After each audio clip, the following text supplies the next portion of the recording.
get it started. We were just here. I was just here. Vogt was just here. Yeah, I wasn't here. I was away. What is up, everybody? Welcome to the pregame show. Let's go. Let's go. Presented by Bet365. Never ordinary. Certainly, they have never been ordinary. They're not going to start tonight. Download the Bet365 app. Use promo code DNVR. Because later on, that man seated right over there is going to give us nothing but winners. Wait a second. Wait a second. What's going on here? Not Harrison, right? Not here. I thought. I really hope it's not me. There's usually a guy seated there, right? Yes. Is he? He's usually here, though, right? Eric. I think Yeah. so. Eric's Sometimes usually- he's wearing camo. Okay, yeah, but He's usually here. we'll have to wait till he arrives. Guys, we're going to talk about what traits do you most hate in a player you're rooting for? I hate when they're short. I hate short people in general. That's actually on my list. I can't wait for that segment. Hell Undersized. yeah. We're going to do a little hangover takes, talk about what we thought as we rewatched the game diligently, all of us. And then later on, we are going to bet. But to help me out, I brought in, looks like you're getting ready to go like elephant hunting. Doesn't he look like he's about ready to go on like... I'm not. I could see it. I totally. could see it. I Have you like ever the- watched Yellowstone? He looks like... Oh, man, I love that season where they have the safari guy. Yeah, 1922. I love that. I don't know. 1886. That's my favorite of all the Yellowstone storylines. When he's trying to get back When he's to trying to get Yellowstone back. from Africa. And I find him charming. You could the be that relationship guy. between those two. I like the dynamic. I Yeah, want it's to a good plot. accept the aura while distancing myself from trophy hunting, if that's possible. I No, just well, wanna- he was actually one of the good guys. Oh, okay. Yeah, he was all one of the right. good ones. It's Yeah. a different era, man. You're judging him through today's lens. You're right. You know what? You're right. Yeah.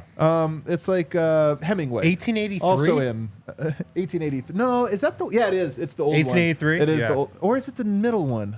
I think Do it's you know the what they're middle talking one. about, Cal? Over here, I got Harrison Wind. You should, Kale. It's a good show.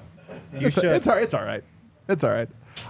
My favorite era for like storytelling and stuff is Pioneers Oh, of era. course. I Oh, love yeah. the Dances with Wolves. Big fan. Oh, Huge yeah. fan of Yeah, Dances so with Wolves. true, man. I love that movie. Oh my God, we got more people showed up. Over here, Harrison Wind. You just did me, but okay. Oh, I didn't know if you had one. Over here, I got Superstar Dev. Did you guys know there was a game today? In an early game. I didn't know that. Did I you? wouldn't get. I didn't know that. I just found out. You roll out of the bed nice. You look fresh. Yeah, you still look good. I didn't say I rolled out of bed. just wake up. He just knew there was a game. Nuggets in Detroit. Two teams trying to snap a losing streak win. Yes, the Nuggets have lost 2 in a row. The Detroit Pistons have lost 11 in a row. They're on an 11-game losing streak. 11 losers lounges in a row is Bro, insane. could you You imagine? would kill each other. Just start fist fighting in the Crazy. 11 losers lounges in a row. Oh, Would y'all man. show up to 11 losers lounges? Can you imagine the 11th loser? We'll be round? fighting over days off. It'll be crazy. I didn't say James Wiseman was good. I just said the Nuggets You're like gonna lose. fighting over Killian Hayes in the 11th straight Oh my losers gosh. lounge. That's crazy. Sorry to cut you So off. no, I actually enjoyed that. The Pistons, they actually started the season 2-1. They have since lost 11 games straight. Tough stretch. And yes, they are also on a back-to-back. They lost last night to the Toronto Raptors in Toronto. Yeah. They lost It's a tough place to play. was a close one. 142 to 113. They got beat to sleep. 142 to 113. Nuggets better win tonight, I know man. we're setting up an I all-time know we losers. really line. are. We're making fun of Yeah. losers lounges. It would be We're a like- great winners lounge because we really need one. It might be a epic losers lounge too. You know what? Is that Christmas cake back there? Oh, the little pony. It's game. back there. The Christmas cake. So yeah, the Pistons lost 142-113 last night in Toronto. They had one starter score in double figures. Every other starter had 9 points or less, Was it other than Cade? Cade Cunningham, Yeah, there you go. who had 18. Shots. Yeah, 18 He shots. had 18 points. He had 18 points. How many shots? 17. Hey, we're that far off. Yeah, but they did have a couple nice guys coming off their bench, or a couple guys who had nice games. Wiseman had 15 last night. Oh, wow. Alec Burks had 14. And then this guy. Dev said his name last night. I didn't believe he was a real player. Stanley Amudi? Yeah. Did he go to Arkansas? did. You're unbelievable. What's up? That's great. Yeah, Though. I googled last night. Yeah. He was in double figures off the bench as well. Detroit is getting Isaiah Livers back tonight. He's making his season debut. He was a role player for them last year, so he's the guy that's in their rotation tonight.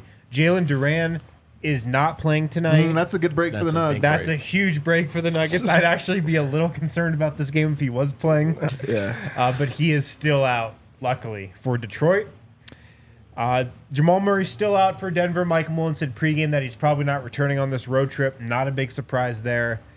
Regular starters for the Nuggets, though, on the second night of a back-to-back, Reggie Jackson, KCP, Michael Porter Jr., Aaron Gordon, Nikola Jokic. So, yeah, all the horses are back tonight. All the horses, man. What are you looking for tonight, Vogt?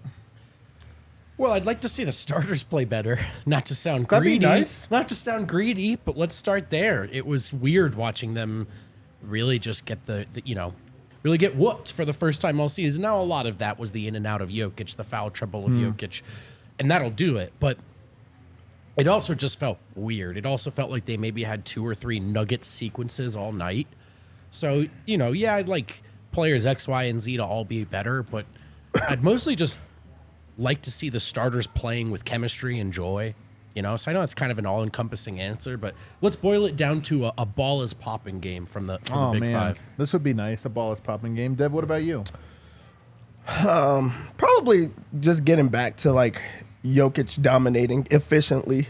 We've been seeing these nights where he's scoring, he's grabbing every single board and setting the table, but just not in the same efficient manner, which I think is because he's been so aggressive. But I like for it to be, on both sides, where it's efficient and aggressive, because I just feel like he sets the tone for everyone else. Like the Nuggets go as he goes, especially with Jamal out. So I would like to see one of those monster games from Jokic, especially like offensively. I mean, who's he going up against? Wiseman, the worst defender in the NBA from the center position. Bagley, come on. Isaiah Stewart is 6'8". He's my height. How do they have all of those guys? What do you, It's just I an know insane those two are the overlap same of guy. players, They are the same guy. You're so right about that. They're just throwing darts at a dartboard. If ever there was a night for Yoke to say, you know what, we're on a 2-game losing streak, no more, I'll single-handedly do this. Tonight is the ultimate night, so I would look for a big night from Yoke. Yeah, and I think it should start right off the bat. Like, this should be a first quarter where Nikola Jokic has 12 points, 5 rebounds, 3 assists. Yeah. This is one of those first quarters where he should absolutely fill up the box score, and it's a game where he can set the tone right off the bat. I mean, both teams are going to be tired. Detroit, on a Monday night in November, there's going to be some dragging during this game, I'm sure, but Jokic can set the tone for this team and for the game. For me, I'm looking for my guy, Jalen Pickett. Through his first couple of games, I don't mind what I've seen from him. The bench obviously has not been great, although last game playing mostly, almost exclusively with Yoke. I thought in the garbage time of last game, it's garbage time. It doesn't mean anything. It was third stringers and everything else. He played well. But I thought it was the first time where he played his game. It's not even that he played well. It was the first time where I looked like he was attacking and looking for kickouts. Now, was that a function of third stringers aren't as good as first stringers and it's just hard for him to play? It might be. I don't know. But this is a great game for him to go out there and really try to be aggressive and get an identity for that second unit if he plays the second unit minutes, which, again, hasn't been doing. Has mostly just been playing the Jokic stagger minutes. But if he gets that opportunity, tonight would be a great opportunity for him to get going.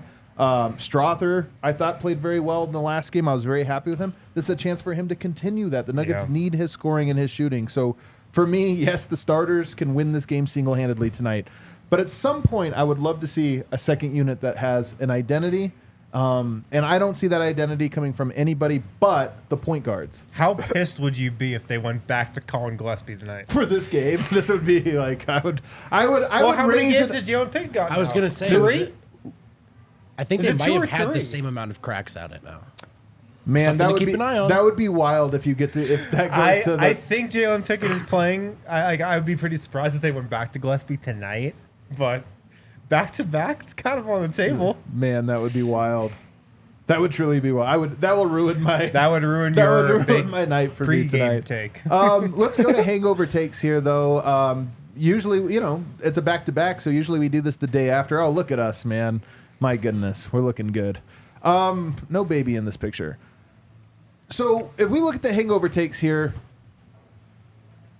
the game was ugly. It's hard to have hangover takes when it's kind of a blowout, in the degree that it was this last game. But, sometimes you get a fresh perspective on it. I'll say this.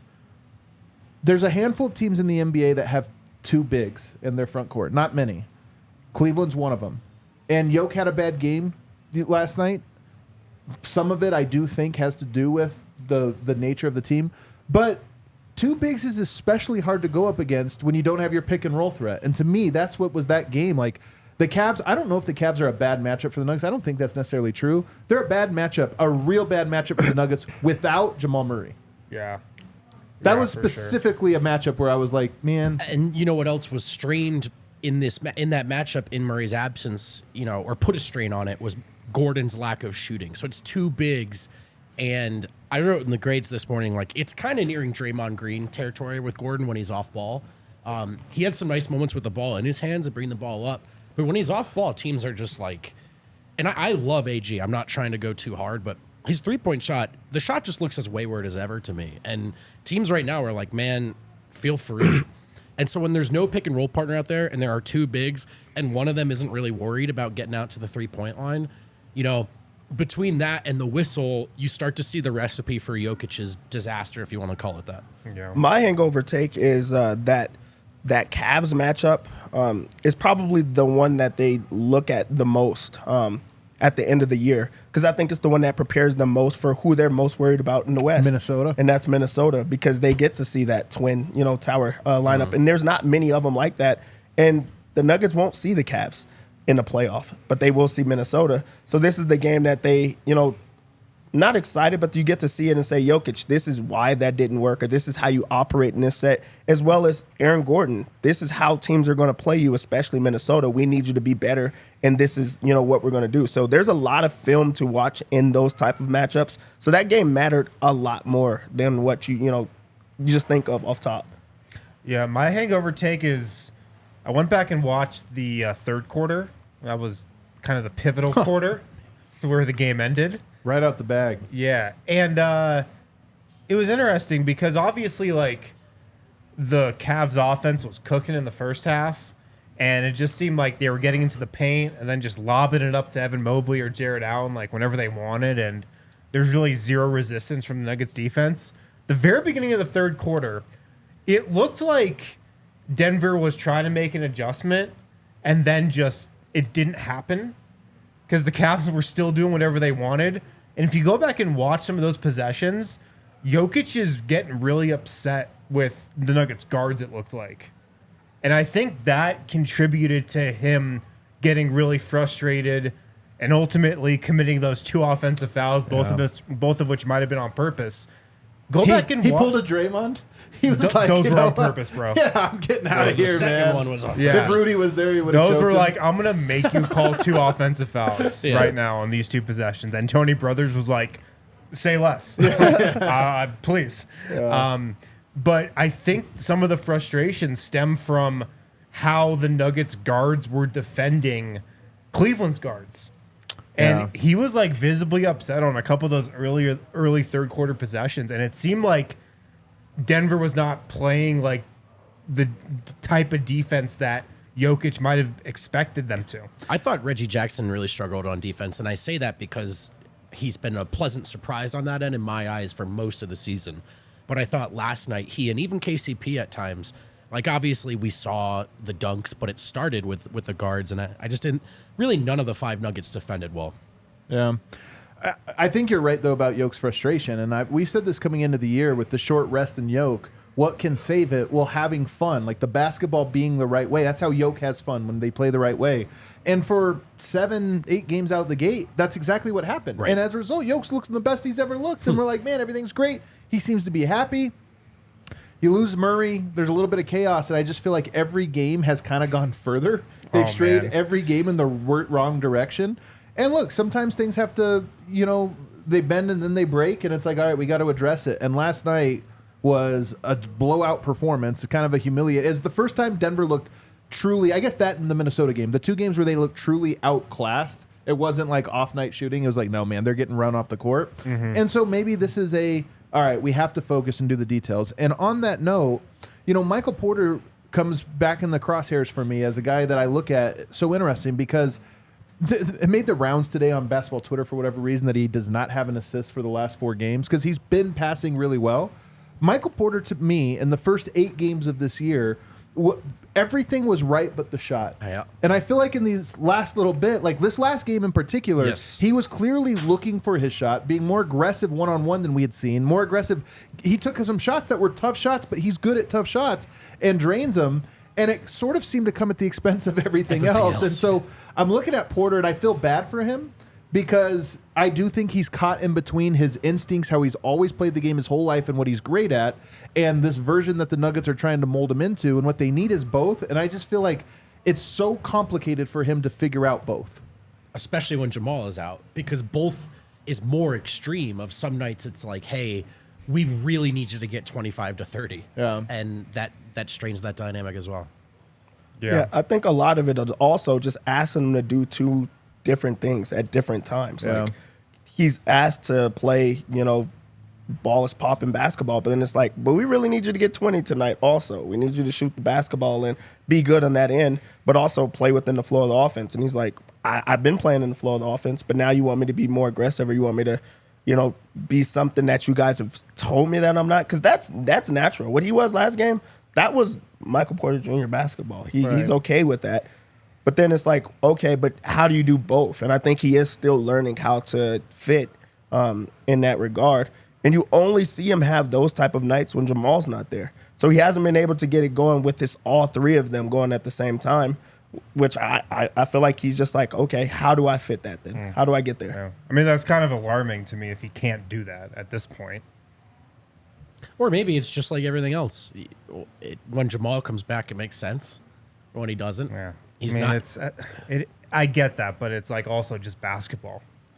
You're saying that he's been in the league long enough now that you worry if this is still an issue. Like, what's the learning curve on it? The same way you would look at a Zeke or something and be like, all right, but we're into this now. Part of me thought after the first 5, 6, 7 games, we were kind of done with the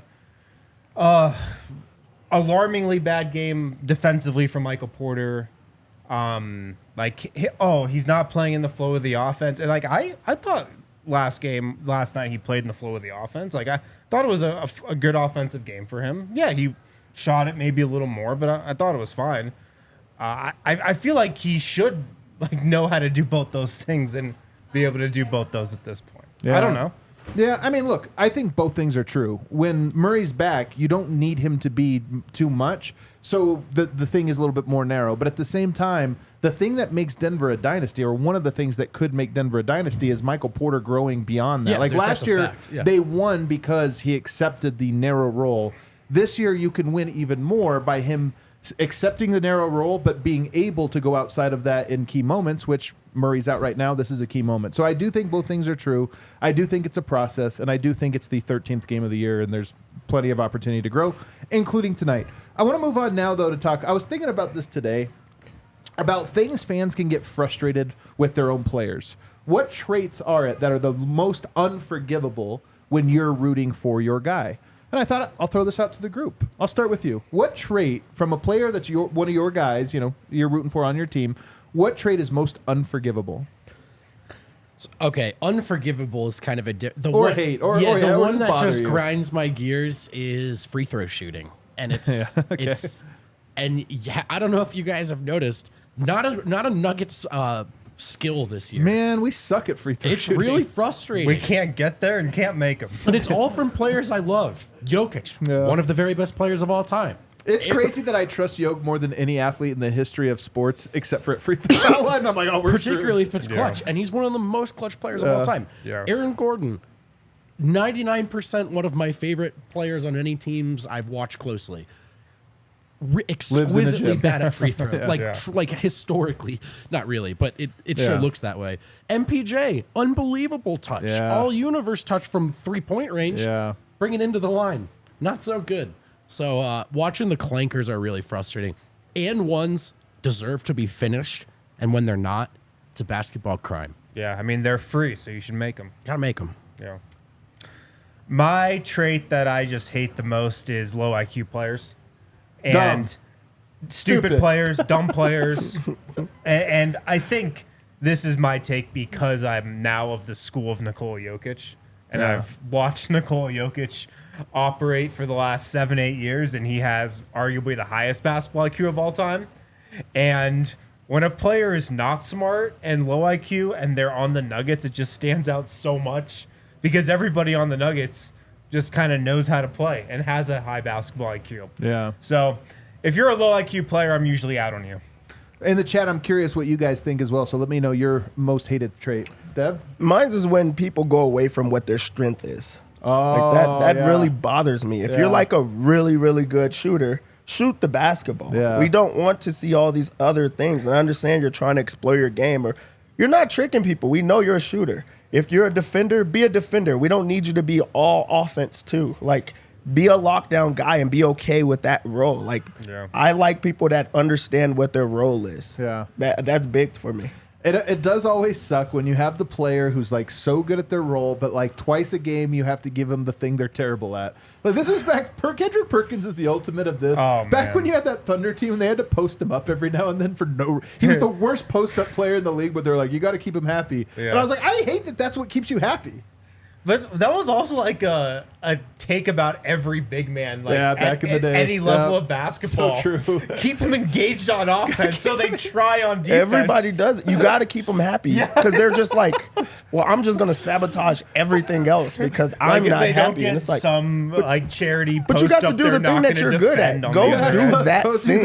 Man. It's so weird to me to think Perk needs one turnaround fall away to airball before he gets tries on defense. He's like, all right, I'm good now, baby. I'm locked in. There are teams though where it's like, all right, we got to let him be this. I mean, Barton, let's not kid ourselves. Yeah, this is this. Like, every player, I feel like every player has a couple pick and rolls. Dude, AG has some where you're like, AG does. He does it man, a bunch. You really didn't need to shoot a fadeaway on Max Strus. Dude, the fadeaway is one thing. The transition three that he'll take like once every other game in transition where he just dribbles fast up the court and pops, and you're like, what? That's got to be Why not just kick the ball into the stand? It's got to be so fun to take that three. It's got to be the funnest thing ever, man. Dude. It must Just be awesome. dribble up the floor and launch it. Mine is probably apathy. There's a handful of players that just don't care. This is why I hate Brandon Ingram. Forever talented he is, you watch Brandon Ingram and you're like, that guy does not care. He could care less about what happens in the outcome of this game. Yeah.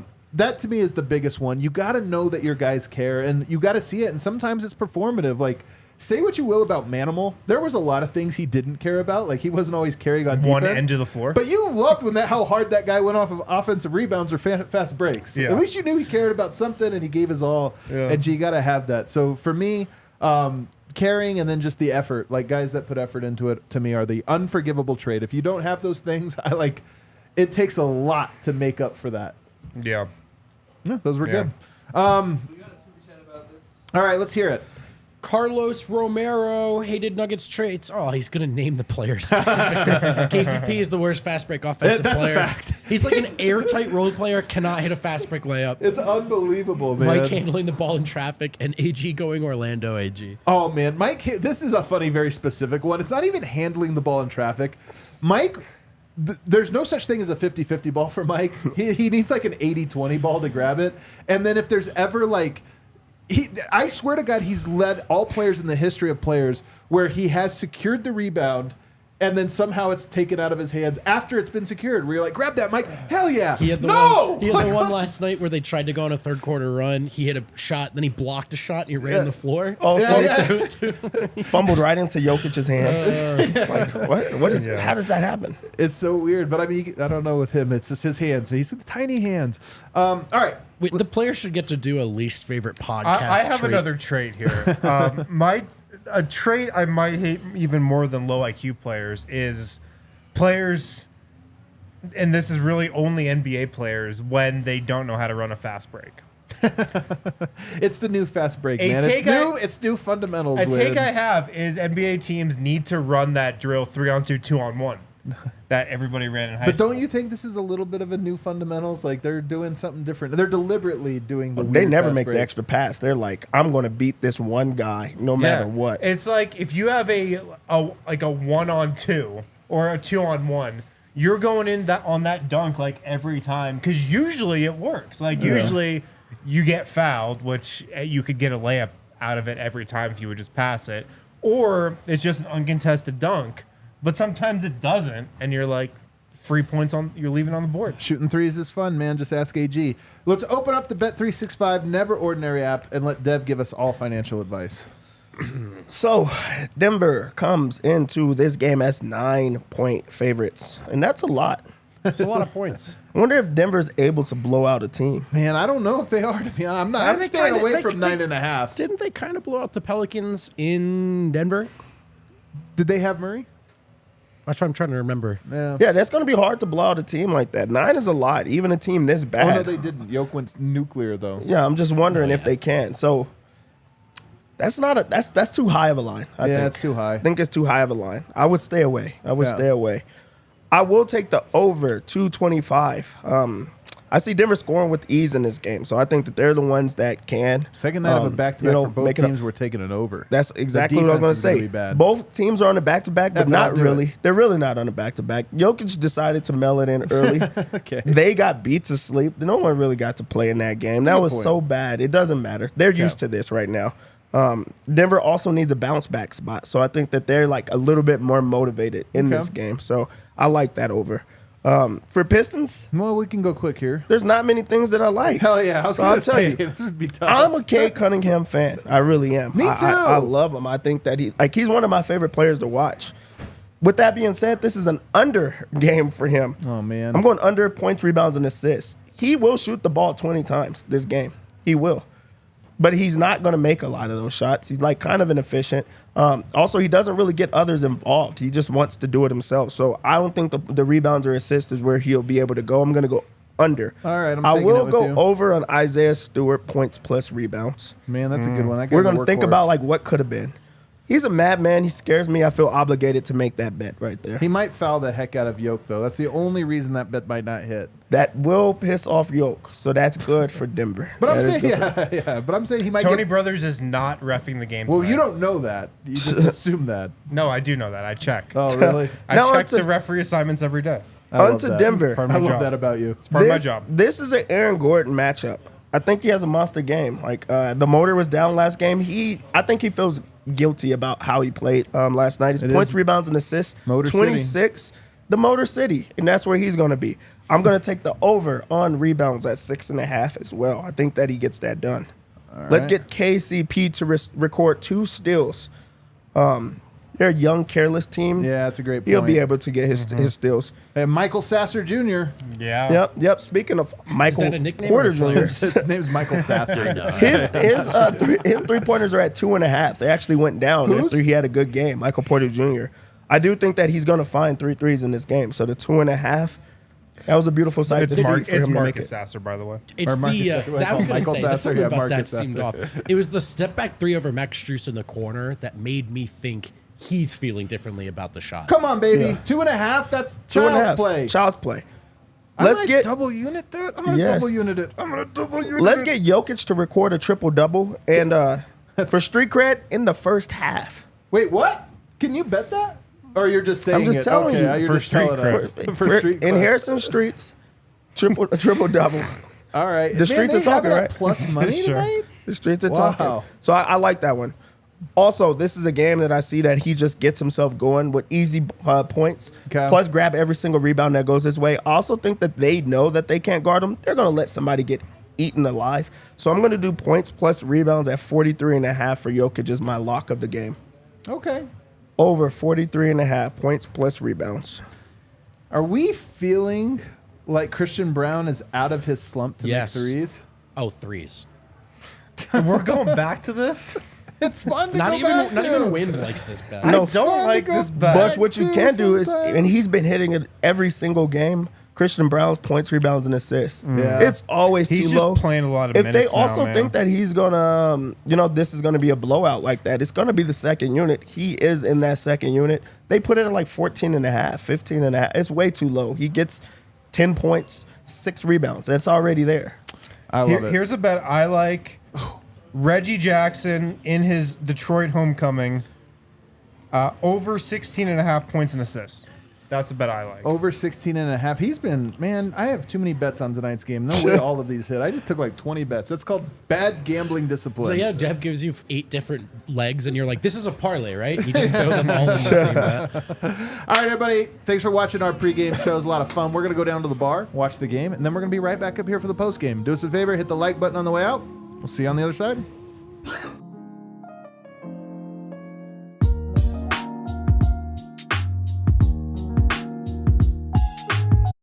We